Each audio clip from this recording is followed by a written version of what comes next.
God and all those different things like that. But if we want to be honest, there's some marriages that they atheists, but they look like they having more fun than the people in the church. Right. You know, so I think we want to at least establish that basis that marriage is not spiritual. You know, so what keeps you have to be more than then they can just pray. Right. You know, and so on and so forth. So that's just kind of like my spiel there. Sister Drika, what about you? Can you repeat the question? How do you manage to love God while having fun at the same time?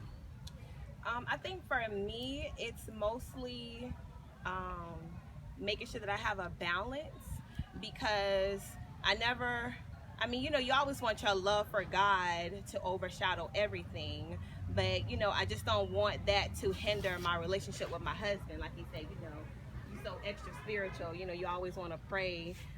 We would go out on a date or something, we had like our date night. Okay, well, let's go pray. Like, I want to make sure that my relationship with him is,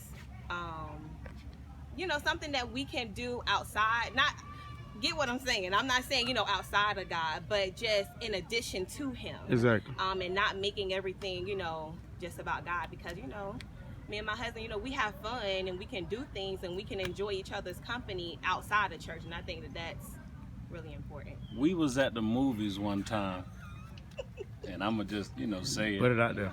And we had a scary movie.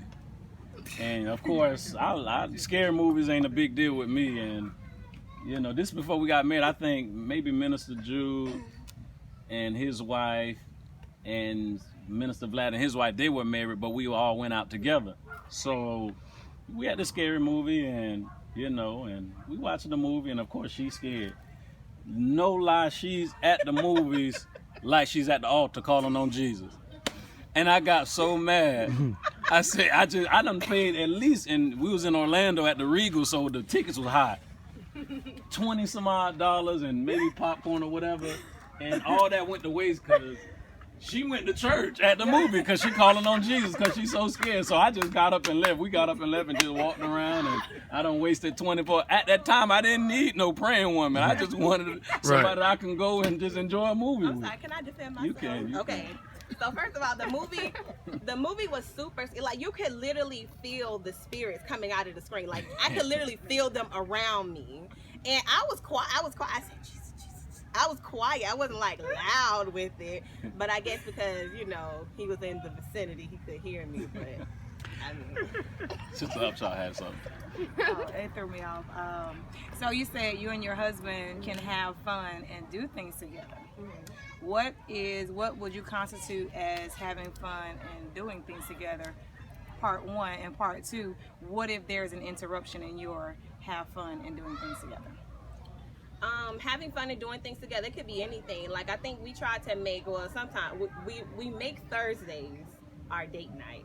And that's because most of the time Mondays we're still in Savannah. We're driving back from Savannah. Tuesday there's service, Wednesdays there's service, and then Thursday is free. Friday we start heading back. So Thursday is our free day. So we kind of make that our date night. But it could be anything from bowling. It could be anything from, I think one time we went to go play basketball. It could be anything. That's just dope. You don't have to spend money. It could be just, quality time. It could be Netflix and chill. I guess we are married. Well, I'm not married, so. You know my language. I'm not yam. I'm like that for yam. Can I say something? I don't like Yes, yam. ma'am. Or if you don't have Netflix, Cody. Anybody know about Cody? Get the free movie. Fire stick. And date night don't only have to be like going out. Date night can be at home. Mm-hmm. And at Absolutely. home, I find myself at date night, we have a better time date night when we're at home. Mm-hmm. Because we're near to everything. A glass of wine, watch a movie, we talk about a lot of stuff. No interruption. When you're out with a lot of people. So date night, to me, at home is more convenient for me. And that on the pocket. I mean, an interruption like church. Bling bling pastor. I remember there was a time we were still courting, and we were about to go to Applebee's. It was me at that time we were courting, and I believe it was Ray Shonda. We were about to go out to eat, Rashawn and I were literally pulling out of the yard to go to Applebee's to meet him. And I got his call that said, Apostle need me. We can't go. When I tell you, I just like... That's what's gonna be our first official going out. I Right, believe. exactly. Yep. And so, I mean, I get it. Because the last thing I want is for God to remove me because I'm in the way in any kind of way. So for me, I get it. Even though, you know, I wanted to go out, I was bummed. I was like, ugh, you know what I mean? But I get it. So with interruptions like that, I'm like, you know, it don't feel good. I don't want it to happen. But if it happens, I'm not the one to say, that's not me, because I'm not going to put myself in a position where God said, you know, I got to remove her because she, you know what I mean? So. Well, I think too, if I thought she was like that, then I wouldn't have pursued, because I saw that she was ministry minded, because she used to drive from Apopka an hour and 15 minutes. So I think a part of that is on the God too, you know, because if you can already see little bits and you know, tidbits like that in the beginning, then that's probably not somebody, especially if you know your ministry is going to be, you know, something that's going to demand a lot of God's time, you know. So if I would have saw that in her, I probably wouldn't have pursued any further. But I saw her driving an hour and a half, then being on the finance team, Sacrifice. sometimes getting, you know, coming out of finance team 11 o'clock at night just to have to drive all the way back to Apopka and get there about 12:30 and all those. So I saw that. So, you know, that made it kind of, you know, whatever. Okay, question to the married people on the panel. How do you deal with a person, or how would you deal with a person who's too deep? That's because, you know, you have some people who's just churchy, and you want to, like, you want that time with them, but it's all about church. And like you said, marriage is natural, it's not spiritual. So how would you deal with that? Well, I think from a perspective of the man, and I guess it goes back to knowing your wife. She could be too deep because something is going on. And I think one thing about me, and I listen to Apostle, and how he talks about women are always changing. Mm-hmm. So it could just be, and when you have a relationship with God, then God can kind of tell you what's going on with your wife. Right. You know, but for me, I would have tried to pick up on it before I married her. Mm-hmm. Because then, you know, if I just got married, you know, I don't necessarily need a praying woman at the time. I'm gonna be honest. I need a laying woman. I'm just being real. We married. We might well just open it up. We married. So, you know, and if I would have saw, and not to say that, you know, whatever, but, you know, some things I guess you learn as you go, but you just got to use wisdom with it. Right. You know, sweetheart, you know, you ain't got to wear all white. You know, we in the bed. Right. You know, but, you know, something like that. But, you know, you just got to approach it with, yes, ma'am. What about somebody that's not deep enough? Like you get married to them, Okay. and then, you know, y'all both had a good relationship with God at the start. Right. And then in the end, they just like, you see your spouse like backslide. Yeah, and that's true. And honestly, the first parts of marriage can be so difficult because, and I'm gonna take me for an example, and my wife can attest, you know, I can be gone with Apostle a couple days. When I get home, it's just to shower up, get some more clothes, and I'm gone again. So I went from being deep, if you will, to now getting married, and now instead of Apostle calling me to go with him, he say, son, you go home with your wife. So the times I was with Apostle, of course, I'm praying, I'm reading, we're going to church, so I'm getting that spiritual, but now he tell me to go home, and if I go home, I ain't gonna pray. I'm gonna go spend time with my wife, because that's what he told me to do.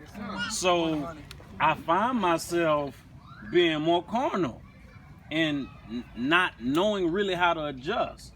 So I think in the beginning, it may be a adjusting thing, you know, and so if he backslide, that's one thing, but if he may just slack up on prayer and he got to get adjusted, that's another. But if he just kind of totally forsake God, that's different. So when you say backslide, you say kind of just slip back or just go back? It happened to me, like Okay. we were going to church, and then it's not like back, like I backslid in sin. It's just I started to kind of like back up Right. from different things in the ministry, and I was just like, Well, I for don't know you- if I want to be a praying woman and all that. Well, I think you're different because now your ministry is depending on what your husband say.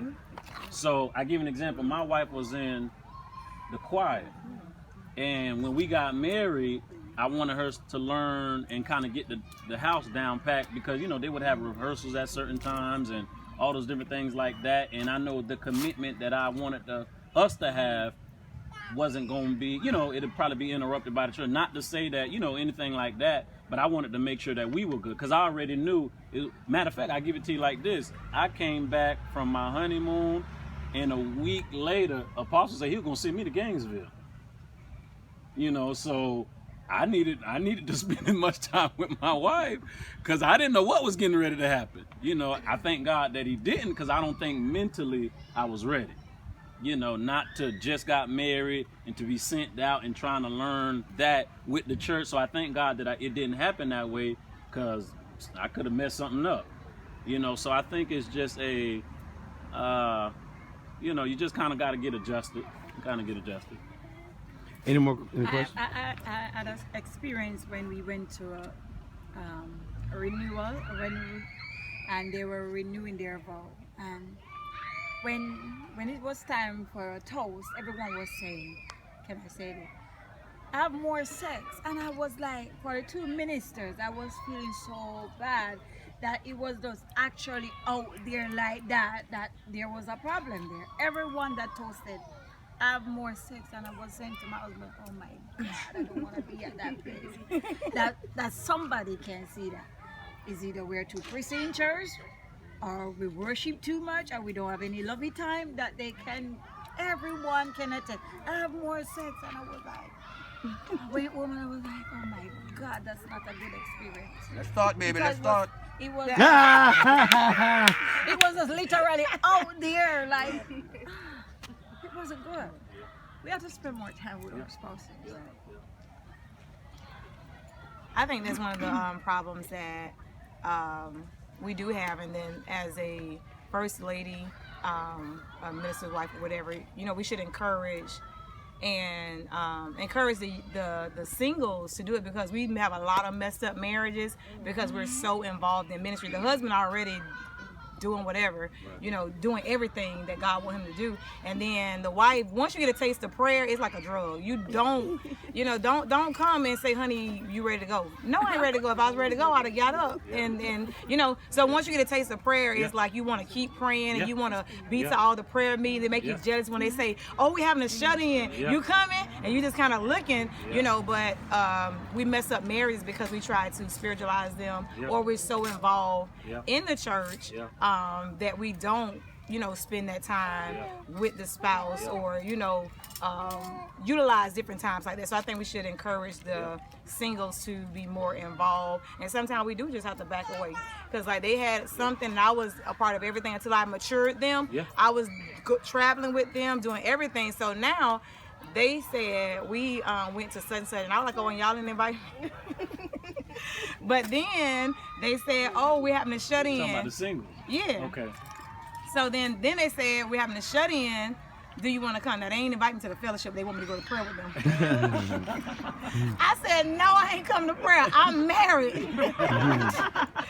But they was able to see, you know, even because I used to think that we got to be doing something for me to decline. And my husband, I thank God for him, he had to really teach me. He said, "Honey, you can't be on every set. That's right. You can't be everywhere." Because people like, "Oh, Sister Upshaw, you'll come to this." And I be driving all across the state trying to make sure I'm to everything. And he had to, I thank God for him, you know, because I was beating myself up because I wasn't able to attend. He said, "You cannot be to everything. You cannot go everywhere. You're Can't hang with married. I everybody." need you." Because I'm on the road, and he calling me, asking me what time to be home. We just started the fellowship. Everybody was late. So I ain't on the road at all. I ain't coming home. You know, my little feelings hurt.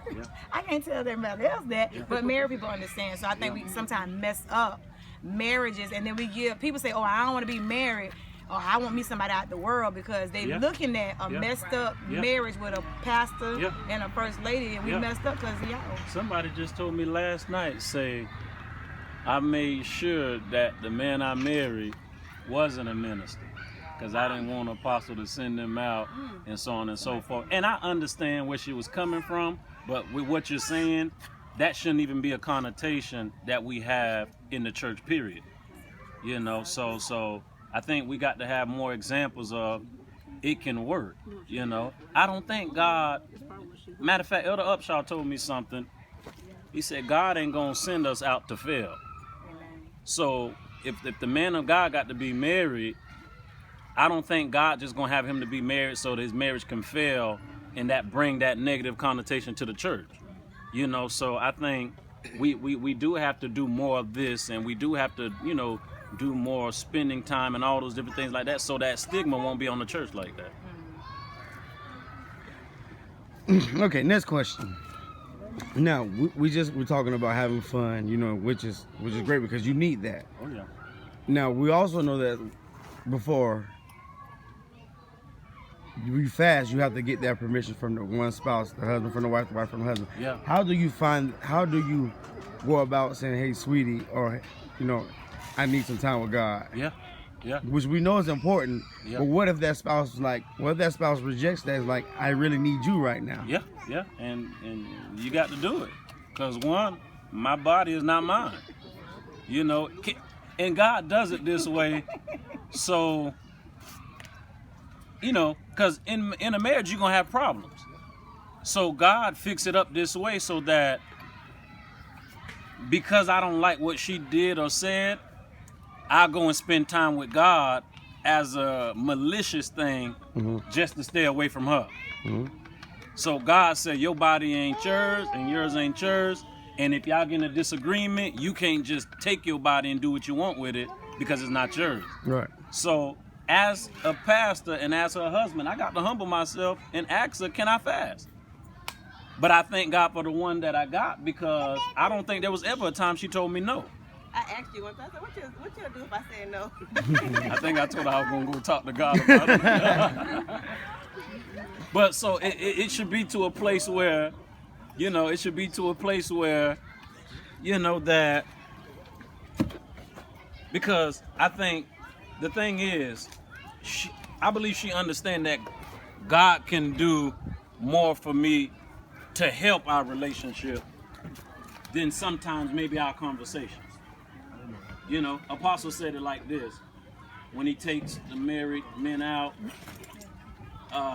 he was saying how the wife sometimes have to understand that when they with the man of God, you know, the man of God is helping us onto how to treat you all. I'm telling you, it's the truth. And sometimes we get cut up.